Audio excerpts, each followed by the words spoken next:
Hey everybody, it is Mike Schumann and Seth Tow here for another episode of East 17th Street, a podcast by the Daily Hoosier, a record-setting third episode in 3 days as we plow through our one opponent, one position preview. And today we are taking a look at the Michigan State Spartans, Indiana's opponent for homecoming on October 18th. And then we will take a look at the offensive line. And starting with Michigan State, Seth, thinking about them from last year, I just keep going back to that game as a reference point of man, you know, it really stood out to me. Indiana fell behind 10-0. First time they trailed all season. That 47-0 run to finish that game might have been their most impressive football of the season, considering the adversity, considering it was on the road, and considering it was an opponent who, maybe didn't turn out to be the best last year, but historically has been a thorn in Indiana's side. That was one of many, at least, eye-catching moments of the 2024 season. Yeah, no doubt. Being in the building for that game was really something else. I mean, you could feel the tension kind of start to pick up when, they went down for the first time all season.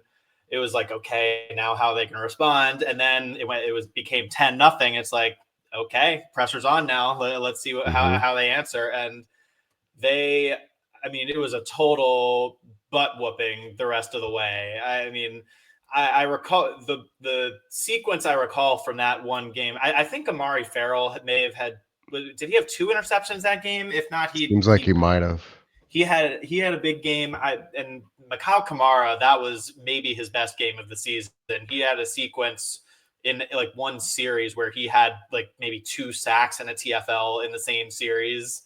It was like, I remember Curt Cignetti was talking about it after the game, and without having the stats in front of him, he had to acknowledge that it got pretty dominant there for a little bit. Yeah, the defensive line absolutely took that game over. I believe the numbers were around 15 or so tackles for loss. I think Kamara had 4.5 of them. So it was he was already well on the national radar by that point, but it was like a statement game for him. And so, thinking about Michigan State, Jonathan Smith, head coach, always going to be kind of thought of in the same breath as Cignetti from the standpoint that they were first-year coaches last year. Did not go well, 5-7, at least not well for Michigan State standards. Feels like he's going to be a guy in this era of, quick turnaround expectations with the portal and NIL and everything else, that he's going to be under some pressure this year. What do they have coming back from an offensive standpoint? Because I think that's where a lot of their problems started.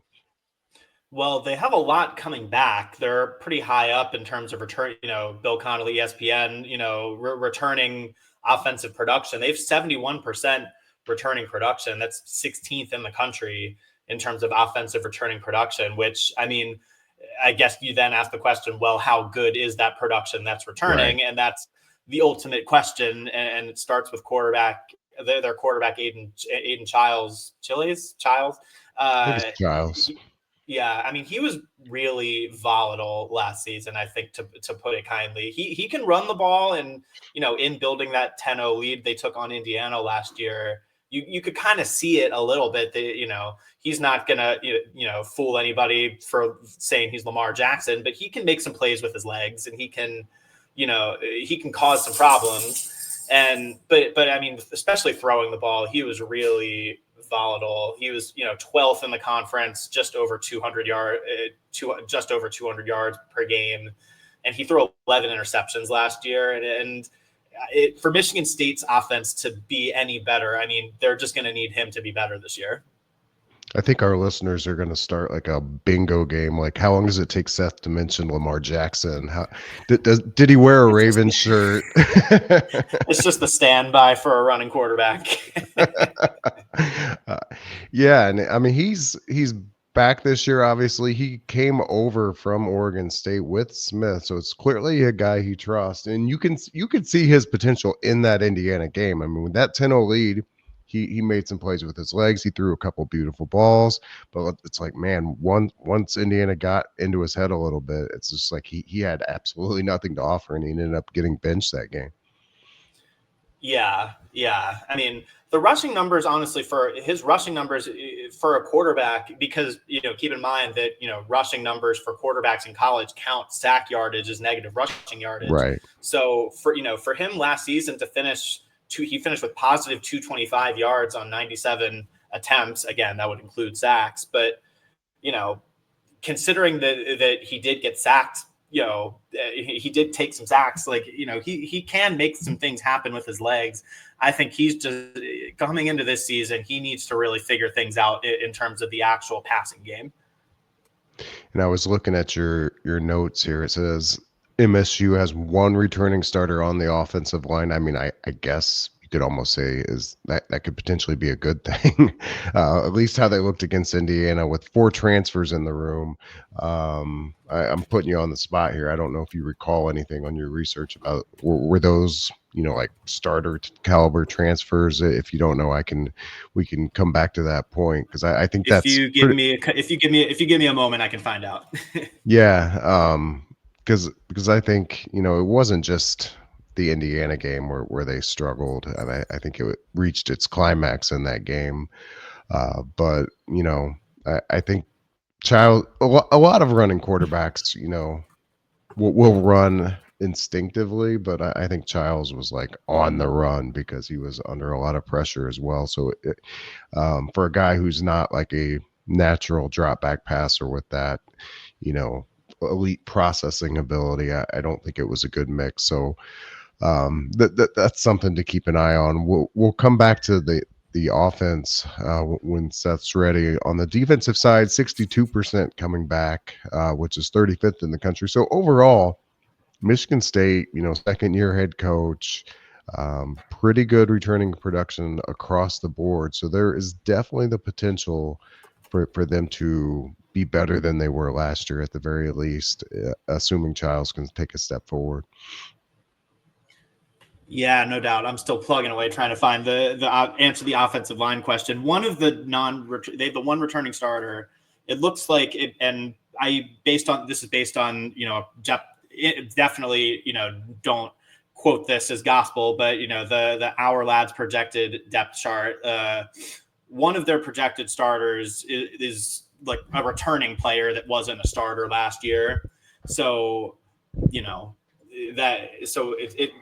looks like they're gonna have 3 transfers starting on the offensive line in that sense, and it looks like that's right tackle, right guard, right center, right tackle, right guard, and center. Hey, they're being innovative. you don't know where the ball is going to be snapped from. That would be innovative. Okay, so on the defense, this question is not that important to find the answer to. I actually think it's probably better for them if they have more transfer coming in up front, and they've got kind of a changeover, because that was, at least against Indiana, that's clearly where the problem was. Yeah. Defensively, pivoting as we were about to do anyway, their defense was good last year, Michigan State's. And I think that was something that we had flagged coming into that game last year. Just, Indiana kind of, we talked about it last week, that it felt like, we talked a lot last season, that it felt like they had a nice runway coming into the season for, a nice start to Big Ten play last year. And with that kind of, it felt like every week that you went along in Big Ten play, it felt like, there were additional new little mini tests that you would get with each opponent, not that they hadn't played teams with tough defenses before that, but, it was like, okay, another tough defense. This one's going to be on the road. Like, how do they go up against that? And obviously it worked out fine for Indiana, but Michigan State's defense, they also, they are pretty high in returning production this year for defense as well, 62%.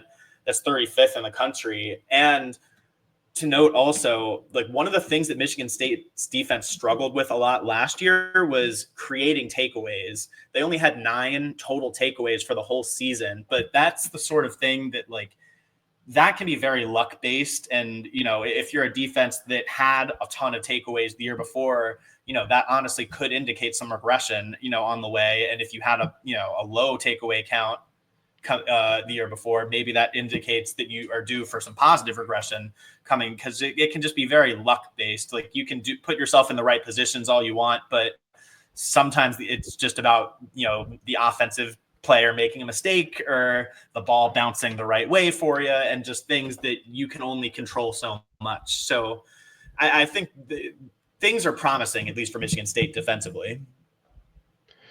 So I was looking at them in the ESPN metrics, both FPI and S&P Plus. They're 64th in SP Plus, 60th in FPI. So we're talking like middle of the pack across all of FBS. So the expectations are not real high here, at least from a computer model standpoint. And you're talking about a game for Indiana that's, like I mentioned at the outset, it's homecoming. It's a return home after a couple really tough games, against Iowa and Oregon, following a home game against Illinois. So, I mean, on paper, this looks like the start of a little bit easier stretch for Indiana. I know it's hard for me anyway to think about Michigan State being the part of an easier stretch. It's just been far too long since, that series has been one-sided. Really almost forever. I'm sitting here scrolling as I talk to find the last time Indiana has won in this series consecutively. I believe you have to go back to 1967 to 1969. Wow. So the start of the Rose Bowl team and the two succeeding years, if I'm seeing this right. It seems like a very high likelihood that Indiana can, as I flip can retain the old brass spittoon for consecutive years for the first time. And, gosh, we're talking beyond my lifetime. I'm scrolling back through one more time to make sure. But yeah, it looks to be the case. And there were stretches in here. Stretches in here where it's like a decade of losses in a row. So yeah, it looks that way. Do you, I keep saying, we'll do predictions later, but do you see any meaningful threat here when you think about this game?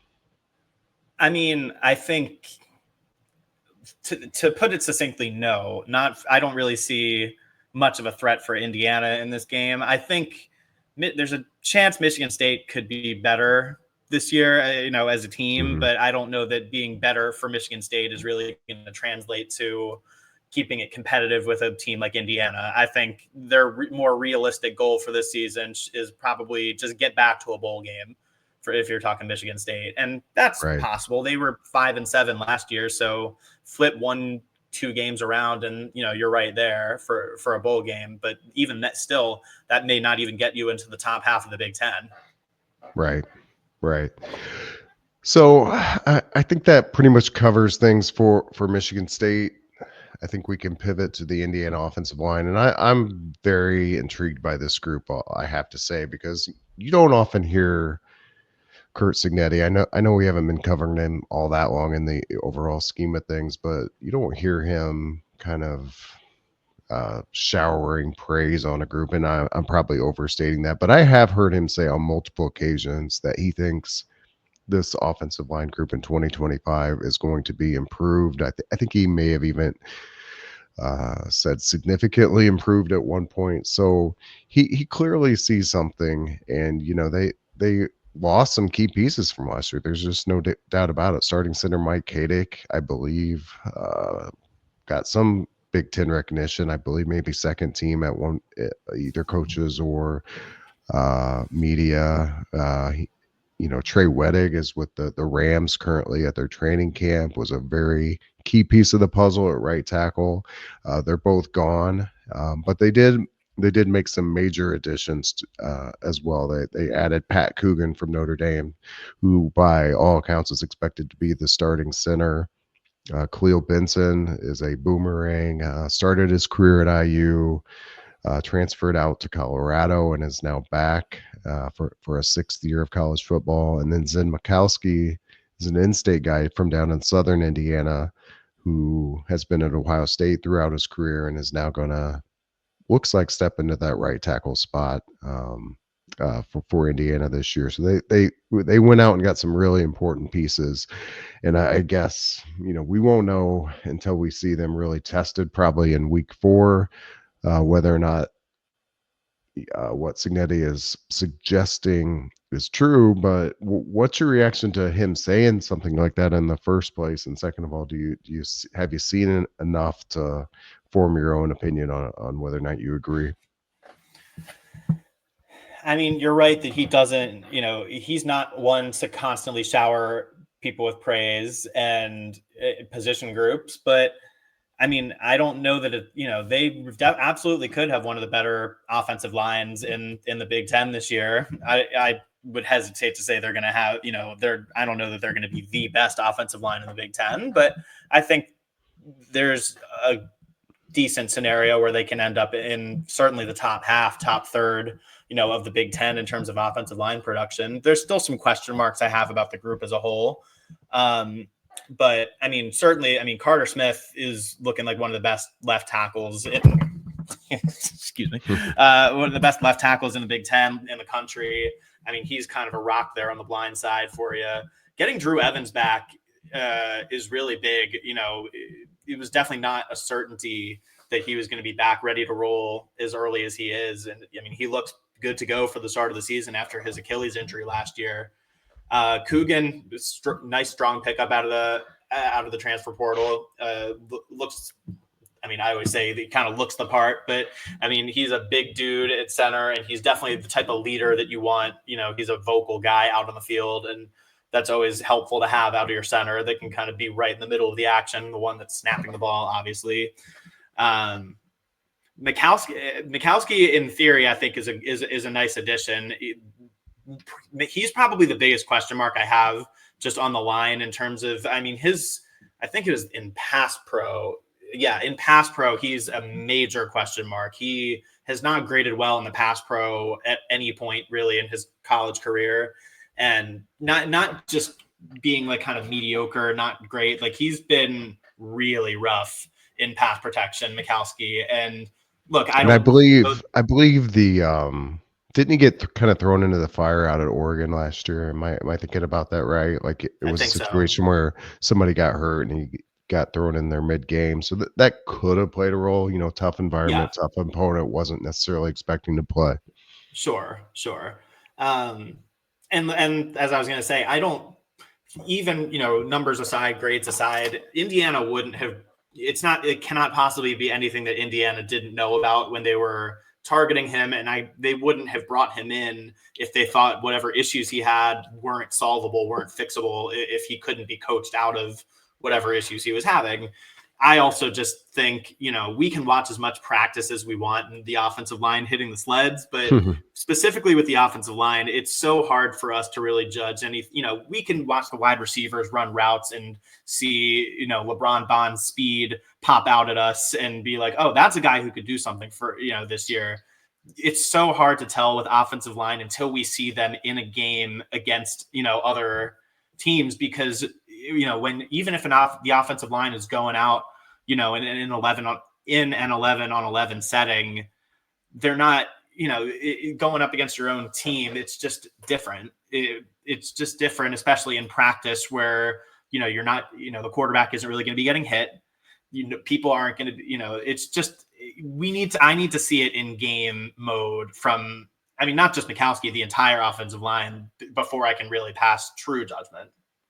Yeah, Mikowski reminds me a little bit, at least in terms of his history and fact pattern with Wedig, coincidentally, since he's probably going to replace him on the line. But from the standpoint that Wedig had kind of dropped off the depth chart a little bit at Wisconsin, not completely. He was still kind of in the rotation to the extent there was a rotation there, but like he wasn't able to play tackle at Wisconsin, and things weren't quite going his way there. And then he came down to Indiana with Bostad and, obviously played his way to where he is now, competing for a spot in the NFL.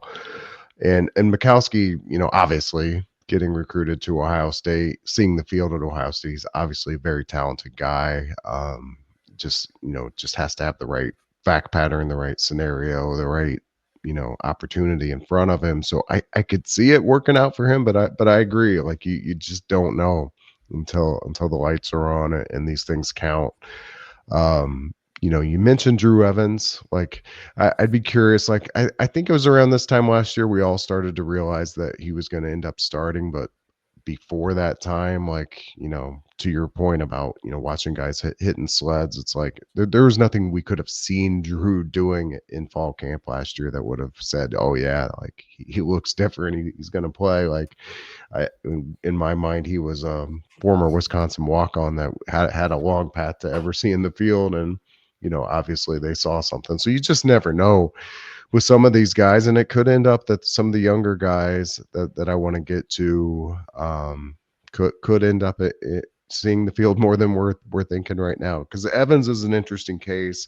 I do wonder, because he's coming off an Achilles injury faster than I would have expected, although we don't really know the precise details of the injury. At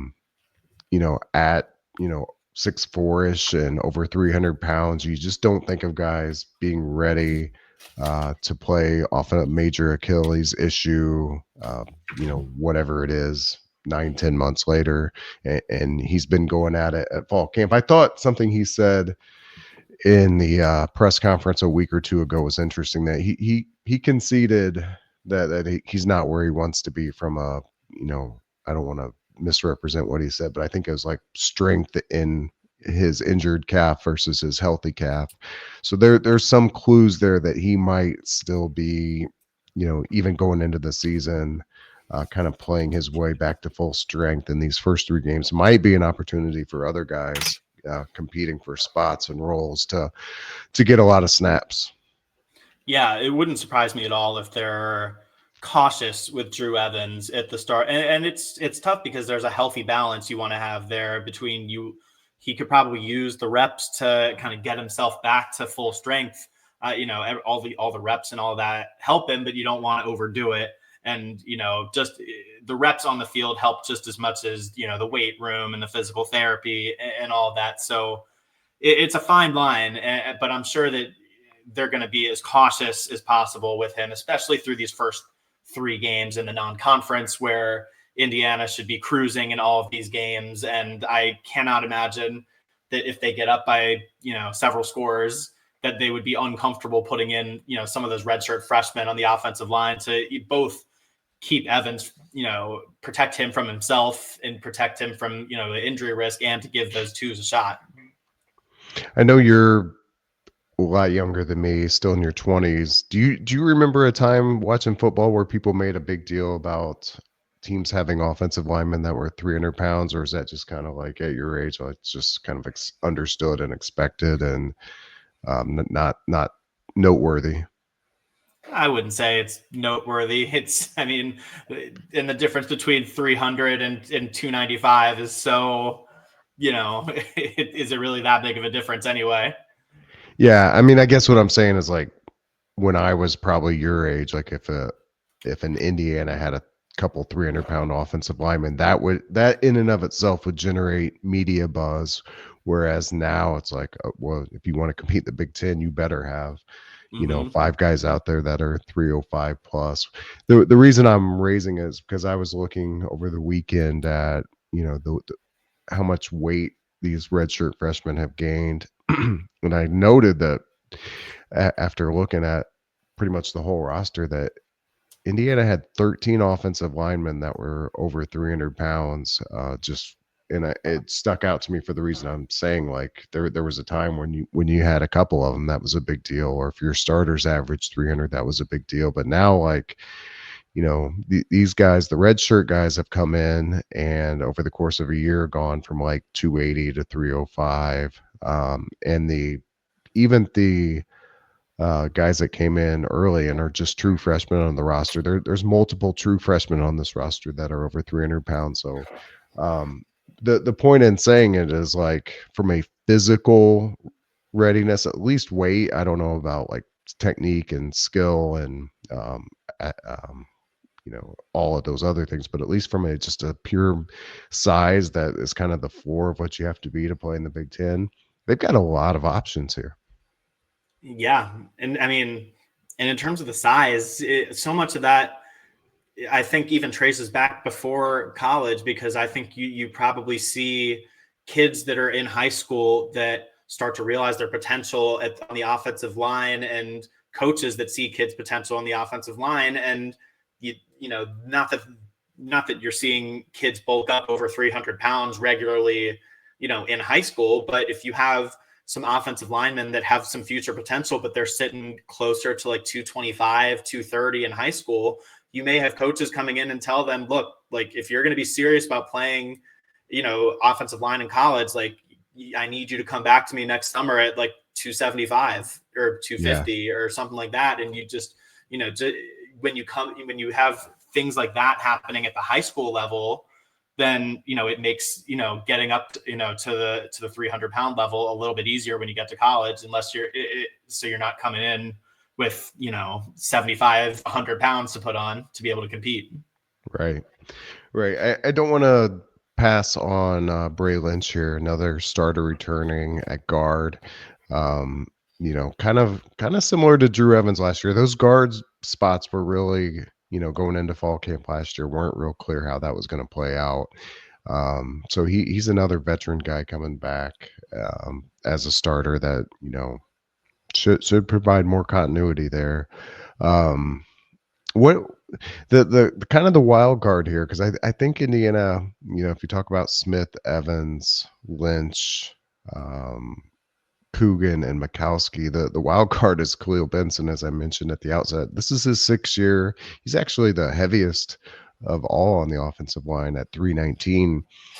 And I feel like he could go a lot of different directions. I think he's played both guard and tackle throughout his career. I mean, one of those 6 is the odd man out uh, on August 30th when they start the game or start the season. Any thoughts about who that might be and kind of where you see Benson kind of fitting into this whole picture? I think as of now, it's Benson that would be the odd man out. And I think just from what we've seen, in practice, and figuring also that if Drew Evans is indeed good to go, that he's not going to lose out his starting spot, for Benson. But I mean, there is something valuable, like you say, about, the versatility that Khalil Benson has, like to have that in, to borrow a basketball term, to have that in your 6th man on the offensive line, that's really valuable. Like, I mean, look at Right. Tyler Stevens last year for Indiana on the offensive line. It was kind of similar. He could play center, he could play the guard spots. I have a sense that, if they needed him to step into the tackle role, that, he may not have been the first choice, but he certainly would have been the last choice.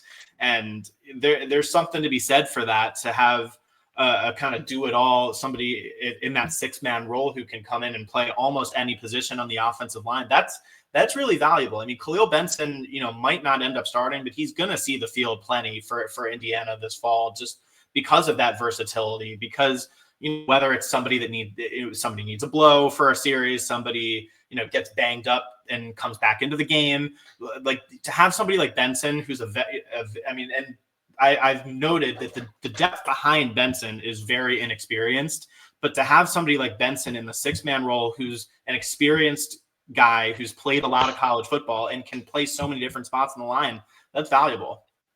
Yep, no doubt about it. We mentioned some of the redshirt freshmen, Mitch Verstegen, Austin Liebfried, Evan Lawrence, Adedamola, Johnny. I think I'm getting that right. It's we've seen all of them at fall camp, kind of hovering around that second unit. I think Johnny is one that's stood out to me as a guy that always seems to be in the picture. Even if they're shuffling people in and out in that second unit, he always seems to be involved, and might be another guy that has some positional versatility. Has anybody in that group caught your eye? I think of Johnny as well. Just they all play physical, obviously, on the offensive line, but I think you're right that I feel like we've seen him a decent amount maybe that's just circumstantial, but I feel like Yeah. we've seen him a decent amount in this fall camp, and has the look of a big dude that could, he may. It's hard again with offensive line. It's hard to really judge and tell until you're in a game mode, and especially because you're not seeing false starts routine. I mean, I'm sure they call them out if it happens in practice, but you're not seeing the whole song and dance of everybody backing up 5 yards and, the couple of seconds where everybody's staring at the offensive lineman who jumped. Like you don't have the penalty impact as well in fall camp and in practice that, that's an aspect of it all too. It's just, it's hard to really judge what they have in those guys until we see them in game mode. But Johnny looks like a big dude. Yeah, the true freshman Matt Merrick could be hovering around that group with the redshirt freshmen as well. Yeah, and I wanted to mention him specifically because I had some people asking over the weekend about backup center, and he's the only one I've seen with the ball in his hands. I'm sure I'm missing it, or I'm sure it's during times when we're not there. But obviously, you got to have somebody ready to go in that key spot, and I don't know if Cignetti and Bostad would trust a true freshman to come into a Big Ten game at least, if they were in that position where Coogan had to come out for any period of time. So I don't know. Have you seen anything else there? Or, he what I will say is Merrick enrolled early, and he is in the 6'4", 305-ish range. So he's clearly developed, but, whether or not that means he's ready as a center with all that entails from a recognition and communication and just pressure of the job, I have no idea. Yeah, and it's important to remember also that, I mean, we would see that in, when the twos offensive line would be out there in practice. And there's a difference between maybe the second unit, the twos offensive line, and what the depth chart would look like, because it's kind of like we were talking about with Benson. I'm not sure how comfortable they would be with Benson snapping the ball, but if he can, I have to imagine he would be pretty much top of the depth chart at every position, just about every position, as that sixth man. But when you have a twos offensive line out there, you only have one Khalil Benson, so you got to put everybody else somewhere. Right. And I think it was instructive last year, as you mentioned, when Evans went down, that they didn't like throw a young guy out there. They went with a veteran. And, I don't know, like a Bray Lynch or Drew Evans, or even like, another guy we haven't mentioned that got a lot of reps last year, Jack Greer, who last I knew was a walk-on. I don't know if that's still the case, but he clearly played last year. And those might be guys that are getting some work in, snapping the football and all that center entails behind the scenes, and we're just not seeing it.